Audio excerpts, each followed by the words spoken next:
Welcome back to Jersey Matters. We continue our conversation now with John McCann, who is a candidate for Congress in New Jersey's 5th Congressional District against incumbent Josh Gottheimer.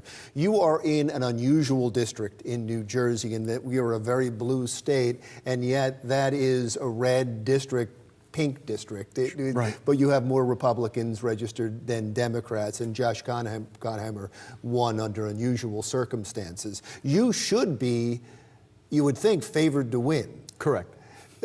When you look at the Cook report and all, they say it's a solid Democrat seat. Right. Why? What's happening? Well, I think, some of those experts, I taught political science at Pace University for almost 8 years. And people like to weigh in with trends.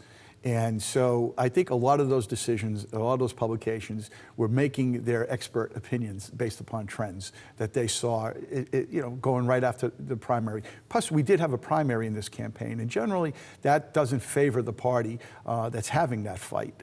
It was a vicious primary too. It was a competitive, highly competitive and spirited primary,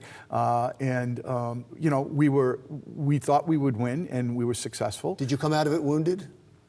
I don't know what you mean by coming out of it politically wounded. That's what I mean. Do you feel like it hurt you going into the process, into the general election? There's certain disadvantages that are built into that primary process. It disadvantaged in terms of our ability to raise money quickly, but it was a great advantage to our campaign because it mobilized the Republican Party in our district in a way that was unlike any of the other districts in the country.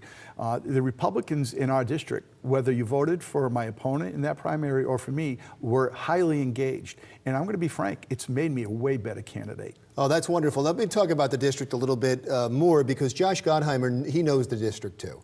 And I've interviewed him several times, and he loves to wear in his sleeve the fact that he's bipartisan. And he loves when you mention how many times he's voted with Donald Trump. Yeah, well, I think we need to correct that record. He's voted with Nancy Pelosi. His first vote in the House of Representatives was for Nancy Pelosi, very partisan. And, when you compare the two candidates, I've actually have success working in a bipartisan way. As general counsel for the sheriff of Bergen County, we successfully realigned the police department, the Bergen County Police Department, with the sheriff's officers. With the sheriff's department, excuse me, and working with myself as a Republican, working with some of the freeholders that are running in that county today, and the current county executive who's running on the other side of the ticket. We worked together, and in a bipartisan way, led honestly and truthfully by a strong effort from the sheriff's department that the state police PBA has credited me for. We were able to save the taxpayers $40 million, so we were successful.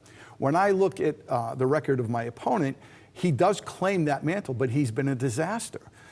He failed our district in our state by voting against the Donald Trump tax cuts, the most significant tax reform in probably the last 50 years, and he stood on the other side of that, and he failed to bring home any sense of compromise with regard to the Republican caucus. And so the argument, if I can make Sure. his argument, it's Please. because of the SALT deduction and the fact that it hurt Jersey and didn't hurt other states because there's such high local and state taxes in this state. Right. So if I don't think that that's 100% accurate in its final analysis, but let's assume that it is true, then he failed to fix it.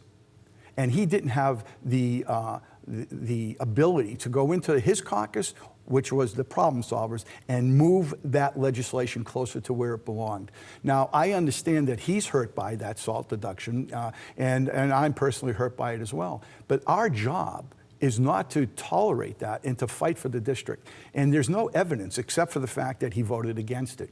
Now, it is undeniable, as we report today, that unemployment has hit 3.7. It is undeniable the amount of money coming into the federal government now because of these tax cuts. For the country, it's been an overwhelming success. And by voting no for those tax cuts, he actually hurt families. Voting no was a vote to double the child tax deduction. Voting no against an exemption from the debt tax. That hurts small businesses here. So if you're going to hold yourself out as the mantle you also have to take the responsibility for the failures. Let's talk about Donald Trump for a second, because you admitted it was a national election. Are you a Trump supporter? I'm a Trump supporter. Have been. Would you like Trump to come and campaign for you? I would welcome the president to come and campaign. Our campaign right now is micro-targeted, and we are, 35 days out, 34 days out right now, and we are on the radar, and we'll see what happens. I want to talk about health care because you brought it up and you said that's what got you started in politics. If you were elected, would you want to revisit getting rid of the Affordable Care Act? I wouldn't define what as I said, we're the only campaign on the Republican Party, in the Republican Party across the country that is actually proposing a health care plan for the country. My plan is based upon a market-based approach by increasing and improving the quality of care. Economics 101, if you improve the product or the service of anything, the price reduces. To my question, though, would that replace the Affordable Care Act and what's left of it? Yes, absolutely. And it is the most important thing. It's not the most popular thing in a political campaign, particularly right now, but healthcare touches all of us. I know it touches you, it touches my family. If we do not address this problem, right now Americans work for the government from January to July. If we don't address healthcare, or we adopt the democratic model of Medicare and Medicaid for all, that means our kids will be working for the government from January until October, and that's unacceptable to me. Wonderful. Sir, thank you so much for coming in. I appreciate talking to you. It's a pleasure. John McCann, candidate for Congress in New Jersey's 5th Congressional District. Jersey Matters continues right after this. Coming up next on Jersey Matters, it's one of the safest communities in New Jersey. How'd they do it? We'll find out when Jersey Matters continues.